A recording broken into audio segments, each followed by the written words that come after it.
Hello, this is Dr. Grande. Today I will analyze the case of Jason Schaefer. First I'll look at the background of this case, move to the timeline of the crime, then offer my analysis. Jason Leon Schaefer was born on July 1, 1988, and was raised in Deep River, Connecticut. His parents divorced when he was young. His mother remarried, and he lived with her and his stepfather. Jason found work with the U.S. Postal Service. When he was 26 years old, he moved to Colorado and continued in this same line of work. He delivered mail in Longmont, which is 38 miles north of Denver. While working there, Jason met a woman named Devin Rebecca Schreiner. She was about 7 years younger than him, having been born on August 14, 1995. The couple became romantically involved, and in 2015, they had a son. Sometime later, they separated and attempted to work out a co-parenting arrangement for their son. There was a lot of tension in this relationship, and the situation was acrimonious. Jason found a new romantic partner.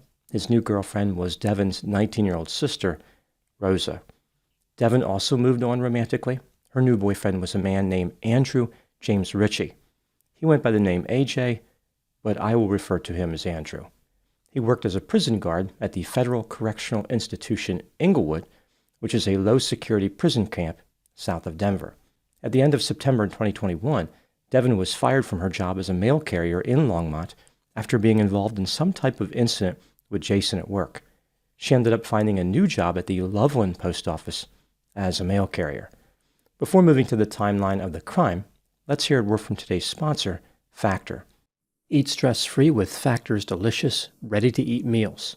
Every fresh, never-frozen meal is chef-crafted, dietitian-approved, and ready to eat in just 2 minutes. All you have to do is heat and enjoy. There is no preparation, and there is no mess. Skip the grocery store, the takeout trap, and cooking fatigue. When things get hectic, Factor is flexible. Change your order every week with plans from 4 to 18 meals per week, or pause or reschedule your deliveries anytime. Factor is the perfect solution if you're looking for fast, upscale options done easily, and it's less expensive than takeout. After a long day of researching, analyzing, and recording, Factor is my go-to solution to stay efficient and to avoid wasting time on cooking or going to the grocery store. They offer nutritious options that make it easy for me to stick to my goals. Head to Factor75.com or click the link below and use code 50DrGrande to get 50% off plus free shipping on your first Factor box. That's code 50DrGrande at Factor75.com to get 50% off plus free shipping on your first box. Now moving to the timeline of the crime. In the fall of 2021, the custody dispute between Devin and Jason intensified. On October 11, Jason filed court documents in the pursuit of increased custody of his son.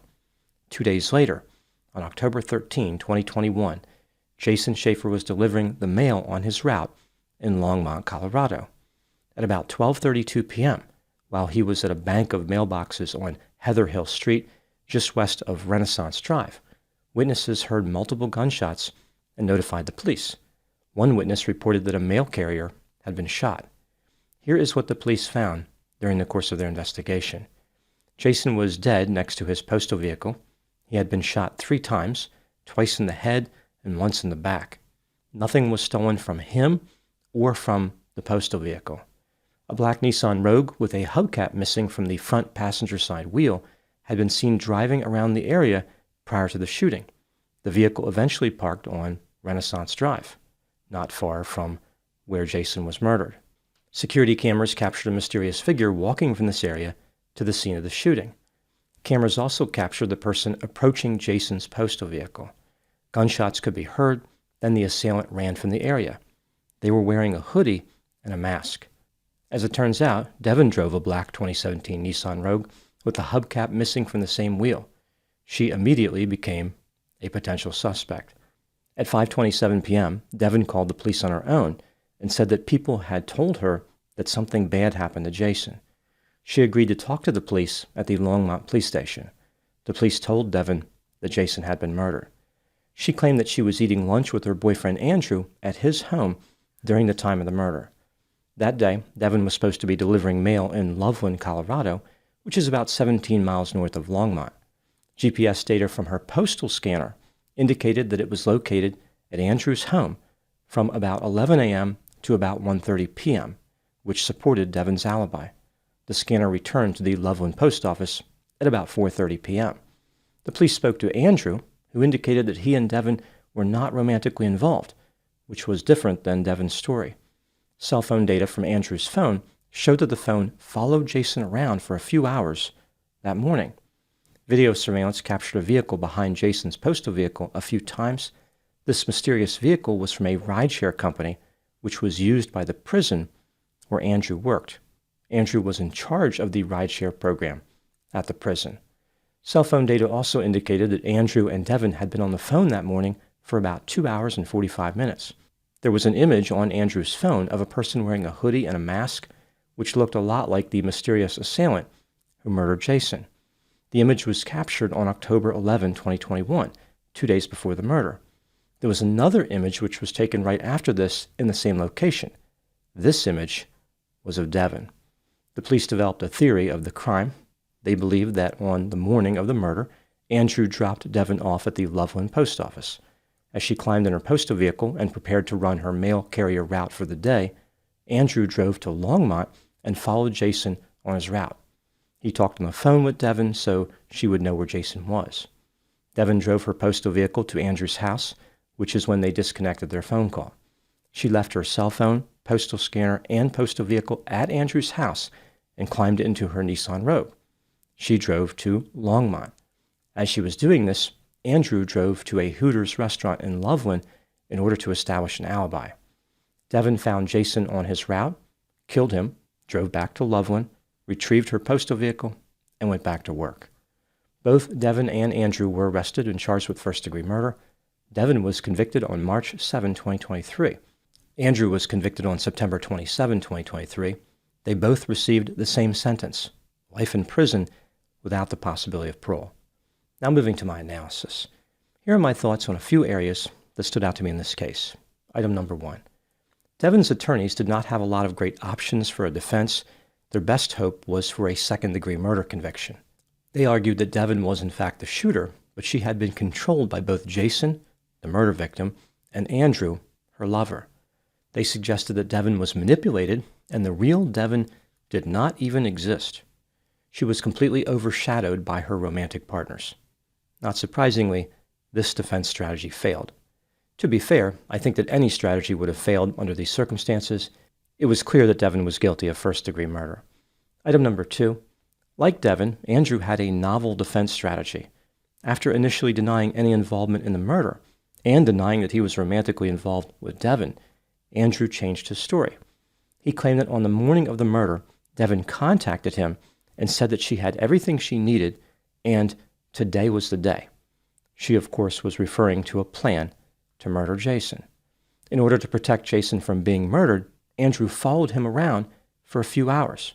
At one point, he even stopped to speak with Jason and warned him about the murder plot. Andrew did not want Jason to be killed. He was trying to save him. There are many problems with Andrew's defense, including evidence of premeditation. For example, in July 2021, 3 months before the murder, Andrew sent Devon a text message about ending Rosa and Jason. Again, Rosa was Devon's sister who was dating Jason. In another text message, Andrew wrote, "You could just kill them both and make it look like they killed each other, LOL." As if this wasn't bad enough, in September 2021, Andrew researched postal scanners. Item number 3, what do I think happened in this case? This is just a theory, my opinion. When Devon and Jason had a son together, Devon did not want to continue working. This did not make sense financially, and the relationship dissolved under the weight of this disagreement. At around the same time, Devon had an argument with her sister Rosa and kicked her out of the residence they shared. Rosa ended up becoming romantically involved with Jason, which made Devon furious. Devon made it clear to just about anyone who would listen that she was interested in Jason no longer being alive. She sent text messages indicating that she was going to throw a party in the woods and people should bring their own shovels. She also referred to Jason as a piece of human garbage. Devon's lover Andrew was completely infatuated with her. He wrote her messages saying that he dreamt about her, thought about her, and breathed for her every day. Andrew was willing to do anything for Devon. When Jason filed for increased custody of his son, Devon decided to turn her homicidal desires into a reality. She finally had enough. It was time for Jason to die. She and Andrew came up with a haphazard plan which contained many flaws. They staged Devon's phone and postal scanner to create an alibi for her, but then Andrew took his phone with him when he followed Jason around. Furthermore, both Andrew and Devon used vehicles which could be connected to them. Andrew used a rideshare vehicle associated with his employer, and Devon drove her own Nissan Rogue. Based on the tactics Devon used to carry out the murder, Andrew's involvement wasn't even necessary. Jason ran a predictable route in Longmont. There was no need to follow him around to know where he was. Devon could have carried out the murder on her own. Andrew became involved in something which gained him nothing and cost him everything. It's surprising that someone who worked in a prison would so readily become involved in a murder. Did Andrew look around at the inmates every day and think to himself, these guys have it made. How does somebody get to spend their life in a place like this? As for Devon, her problem started when she became upset about the idea of needing to work for a living. She wanted to sit around for the rest of her life doing nothing, but still have her basic needs provided. I suppose she successfully achieved that objective. Now moving to my final thoughts. The case of Jason Schaefer can be summarized in this way. Petty problems propelled Postal paramours, Jason and Devon, toward profound pain. Peeved by Jason's push for primary parenting, Devon partnered with her prison guard lover Andrew to put a permanent pause on Jason's pursuits. On a predictable path, Jason proceeded with his postal provisions, unaware that peril prowled in his periphery. Devon positioned herself precisely, pulled a pistol, and popped 3 projectiles before promptly peeling away. The police pieced together pivotal proof, peculiar patrols, perplexing phone pings, and preposterous pre-murder messages plotting peril. Pressed with prosecution, Devon professed powerlessness, and Andrew postured as a protector, but the panel pronounced a punishing penalty of permanent prison privileges. Those are my thoughts in the case of Jason Schaefer. Thank you so much for watching. I'll talk to you soon.